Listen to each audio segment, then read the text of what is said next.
Hello to all my American Horror Story historians. My name is EJ Marino, and we are diving into part 2 of American Horror Story Double Feature. The first episode is called Take Me to Your Leader.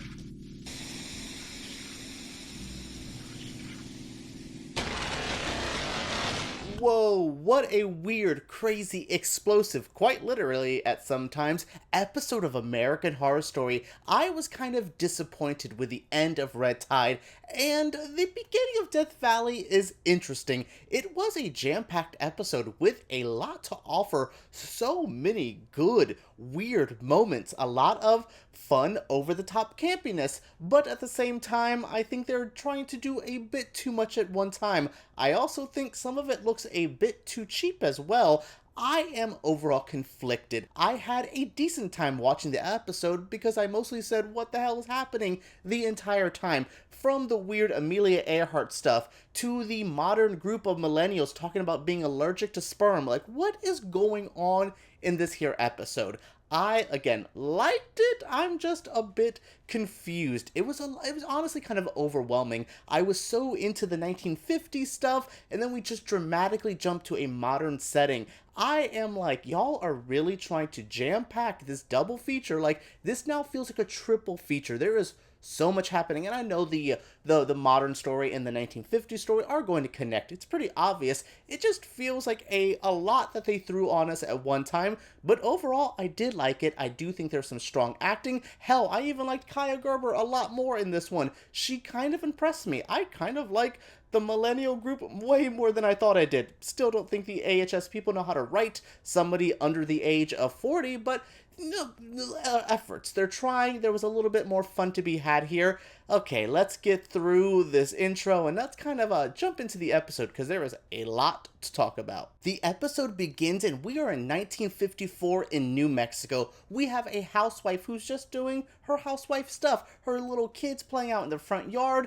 and she's having a decent little time until aliens come and change her whole life. She is kind of seeing her son get abducted and she's freaking out. Then all of a sudden the boy reappears and says, "Yo mom, what's good? Hi, I'm an alien now. Let's talk." And she becomes possessed. I don't know exactly what is happening to her. I don't know if the aliens are taking over her or if they've possessed her, or I don't know, but she is seen floating. So all of this is happening. Her son's missing, she's floating, and then her husband come home and it's just like, "Honey, where is my 1950s wife with my martini and my like shoes getting taken off? Where is she?" She said, "Well, that's done. I'm gonna explode your head. How do you like that, Mr. Leave It to Beaver kind of vibe?" Yeah, I was just like, this is quite a crazy opening moment. And then it just gets weirder because, wow, we jump to Dwight Eisenhower playing golf. Yes, President Eisenhower is a main character here, and I do like the actor who's playing him. I actually kind of find him a little bit attractive. I know I'm weird for that, maybe. I can't be the only one. But yeah, I think his name's like Neal McDonough or something like that. He's a really strong actor and actually has a presence as Eisenhower. So his Eisenhower is actually having to deal with all the alien stuff that we saw. He's talking to his wife, played by Sarah Paulson. She had a quick little moment here. I don't think she's gonna have a big arc in part 2. Who knows? It seems to be Lily Rabe's gonna have a bigger story. We'll talk about her in one moment. But yeah, so Eisenhower is here. He has to go investigate a fallen spacecraft. He also finds an alien body. What he really finds, though, at this crash is Lily Rabe. She's like a lost woman. She's scared. He recognizes her, though. He says, "Hey, who are you?" And she says, "I'm Amelia Earhart." Yes, Miss Amelia, who went and disappeared in the 1930s, is now here in 1954 American Horror Story, and she's seemingly abducted by aliens. That is quite the choice to do with the Amelia Earhart story, but we know American Horror Story and fictional characters, they like to go above and beyond with the wackiness. In what is likely one of the weirdest sentences I'm ever going to say, Dwight Eisenhower and Amelia Earhart had a heart-to-heart. He was trying to figure out what the hell happened. He's like, "I believe you are who you are, but like, where were you? Why haven't you aged? What is happening?" And she is freaking out because she's just like, "I am missing a chunk of time. you're not supposed to be president. FDR is like, she is so confused. She's kind of explaining what happened to her, what happened when she got sucked up. And, she's kind of like confirming she's been abducted by aliens. That is where she's been. Also, we find out from a doctor that Amelia Earhart is pregnant. Yeah, one of our alien friends decided to leave a little treat inside of her. We will probably get a bit more into the pregnancy stuff later, because we have a lot more like pregnant characters by the end of this episode. But yeah, so the Amelia Earhart stuff's happening, and I'm like, this is good. This is intense. There's a good back and forth. These two actors are great. Then he gets taken and pulled away to go see a alien like autopsy. They're splitting it open, and they're like, what's gonna be? What's inside this alien? Nothing but a face hugger ripoff and an exploding head. One of the doctor's head explodes, a face hugger. There is madness, and Eisenhower's just like, all right, time to get out of here. Let's go, let's go. And they run into the housewife from the intro. She is just floating, being powerful and commanding.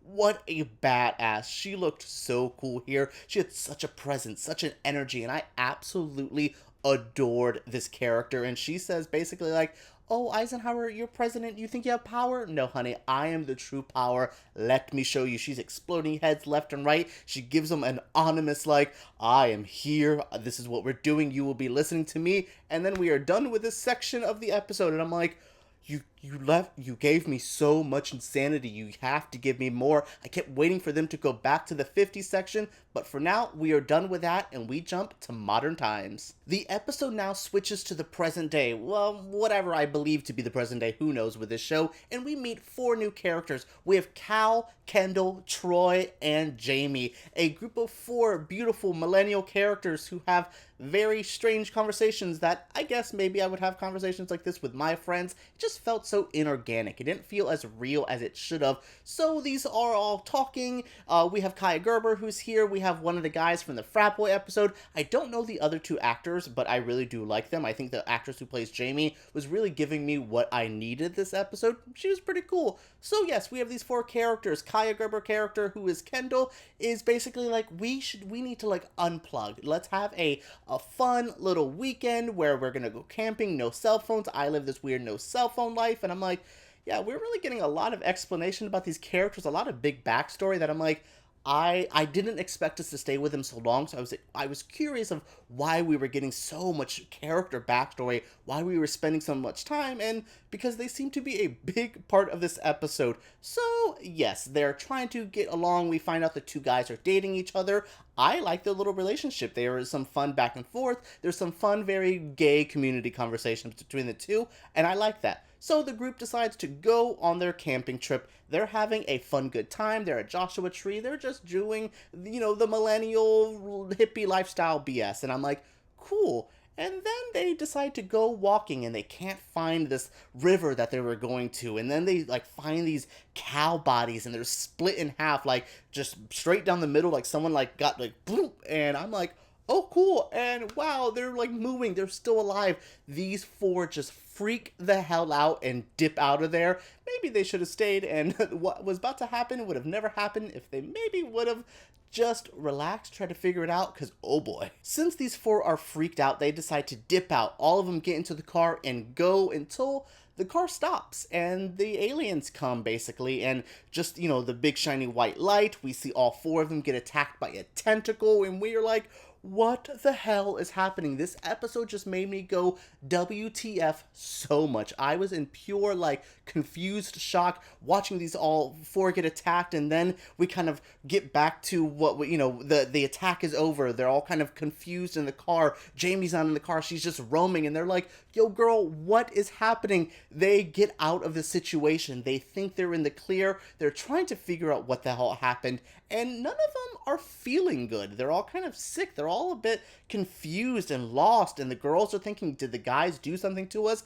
The guys are like, did I eat too much booty and get sick? And I'm like, relatable content, I guess. Ryan Murphy, you want to talk about that? You want to talk about something? Because that was strange. So yeah, these 4 are experiencing something that they don't understand. They feel like they got attacked by something, and Kendall straight up like, aliens.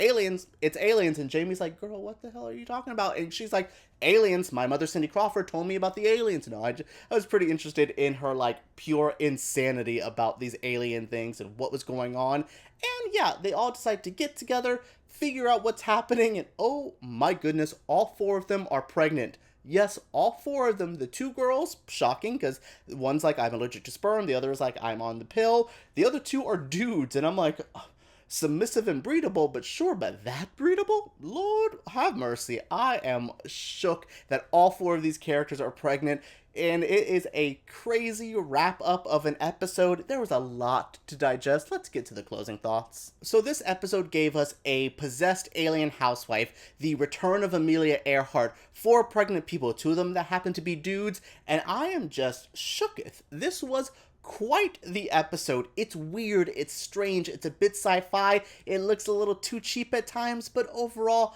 I had a good time with it. I've just kind of learned to not take this season seriously. I'm just gonna let it ride. I'm not gonna like try to get character resolutions. I'm not gonna expect anything more than what they're just gonna present, and I hope it is a fun, good time. I enjoyed this episode. What do you all think? Are you into this? Is Death Valley starting off strong, or is this as bad as the ending of Red Tide for you? Let me know down in the comments below. Subscribe to Flickering Myth. Subscribe to my channel, which you can actually go to Flickering Myth, which is my other channel. Forgot to let you guys know you can find me out in other places. So before I let you guys go, thank you so much for last week's views. It is insane. So many views. You guys are going crazy for my American Horror Story review, so thank you so much. So yes, give me a thumbs up, subscribe to my channel, and make sure you guys comment down below. Let's talk about the start of Death Valley right down there.